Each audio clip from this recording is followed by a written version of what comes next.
نئے قرض کے لیے آئی ایم ایف کی شرط پر سبسڈی کو کم کیا جا رہا ہے. آئی ایم ایف تو یہ کہتا ہے جی سبسڈی آپ بالکل ہی ختم کر دیں, لیکن یہاں پر سبسڈی کو کم کیا جا رہا ہے.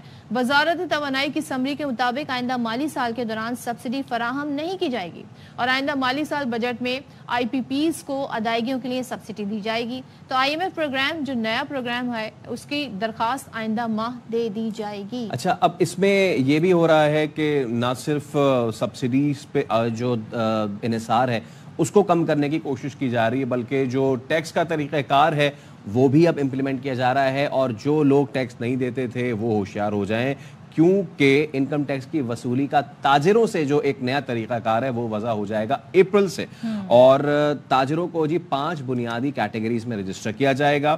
تو رجسٹریشن سے متعلق مسودہ اسکیم کا نوٹیفیکیشن بھی جاری کر دیا گیا. اب اس سب پہ ذرا ہم بات کر لیتے ہیں. ڈاکٹر عابد سلیری صاحب ہمارے ساتھ موجود ہیں. السلام علیکم ڈاکٹر عابد. سب پہلے تو thank you so much, welcome to Shaam Ramzan. Doctor صاحب, سب سے پہلے یہ جو سبسڈی کی کمی ہے اس پہ ذرا میں آپ سے سوال ضرور کرنا چاہوں گا. ایک طرف ہم دیکھتے ہیں کہ یہ ٹیرف ایڈجسٹمنٹس کی وجہ سے ویسے ہی ریٹس اتنے اوپر جاتے ہیں. جب سبسڈی میں کمی ہوتی ہے کسی سیکٹر میں تو اس کا مطلب یہ ہے کہ وہ اس سیکٹر کی بھی قیمت بڑھے گی. اگر ایسا ہی ہے تو پھر یہ 2 گنی قیمت پھر ہم ادا کر رہے ہوں گے. جی بہت شکریہ. جب سبسڈی میں کمی کی بات آتی ہے تو وہاں پہ آئی ایم ایف جو ہے وہ کہتا ہے کہ آپ مارکیٹڈ سبسڈیز دیں, یعنی سبسڈی آپ ایک کرائٹیریا رکھیں کہ کون سے ایسے لوگ ہیں جو کہ سبسڈی کے مستحق ہیں, ان کی آمدنی اتنی نہیں کہ وہ اپنے بل جو ہے وہ پے کر سکیں, اور ان کو آپ سبسڈی دیں. اور وہ کہتے ہیں کہ جی, اور یہ بار بار مختلف جو پاکستان کے اندر اور پاکستان سے باہر جو رپورٹس آتے ہیں, ریسرچ رپورٹ, ان میں یہ کہا جاتا تھا کہ جی سبسڈی کا ایک بڑا حصہ جو ہے وہ تو طبقہ اشرافیہ لے جاتا ہے جن کو شاید اس کی ضرورت نہیں. یعنی اگر ہم پیٹرول کی قیمت جو ہے اس کو اس لیے نہیں بڑھاتے کہ وہاں پہ مالی بوجھ پڑے گا, تو پھر آپ دیکھیں کہ ایک کوئی جو جس کے پاس 4800 سی سی یا 4000 سی سی جیپ ہے اس کے پیٹرول کو دیکھیں, اور جس سے موٹر سائیکل یا چنچی یا ایک چھوٹی گاڑی چلانی ہے ان کو دیکھیں, اور ان دونوں کو اگر آپ ایک سبسڈائز ریٹ پہ پیٹرول دے رہے ہیں تو جتنا جیپ کا ایک دن کی کنزمپشن ہے وہ تو موٹر سائیکل والے کی بیچارے کی پورے مہینے کی کنزمپشن بنتی ہے. تو سبسڈی کا جو بڑا حصہ ہے وہ تو پھر وہ لیں گے جن کو اس کی ضرورت نہیں, جو افورڈ کر سکتے ہیں اس کو پے کرنا. تو لیکن وہ یہ بھی بات درست ہے کہ ڈیولپنگ کنٹریز میں اس طرح کا ٹرانسپیرنٹ میکنزم لے کے آنا کہ آپ اسٹیگرڈ کر سکیں پرائسز کو, وہ مشکل ہو جاتا ہے. تو آئی ایم ایف نے اب حکومت کو یہ مشورہ دیا ہے کہ آپ سبسڈی کو لنک کر دیں لوگوں کی آمدنی پہ, اور اس میں بے نظیر انکم سپورٹ پروگرام کا جو ڈیٹا بیس ہے اس سے آپ دیکھ سکتے ہیں. وہاں پہ ایک بڑا کمپریہنسو جو سروے کیا گیا کہ کس کی آمدنی کتنی ہے, کوئی بھی کٹ آف رکھ دیں, اس کو آپ دیں, باقیوں کو نہ دیں. یہی حال بجلی اور گیس پہ بھی ہے.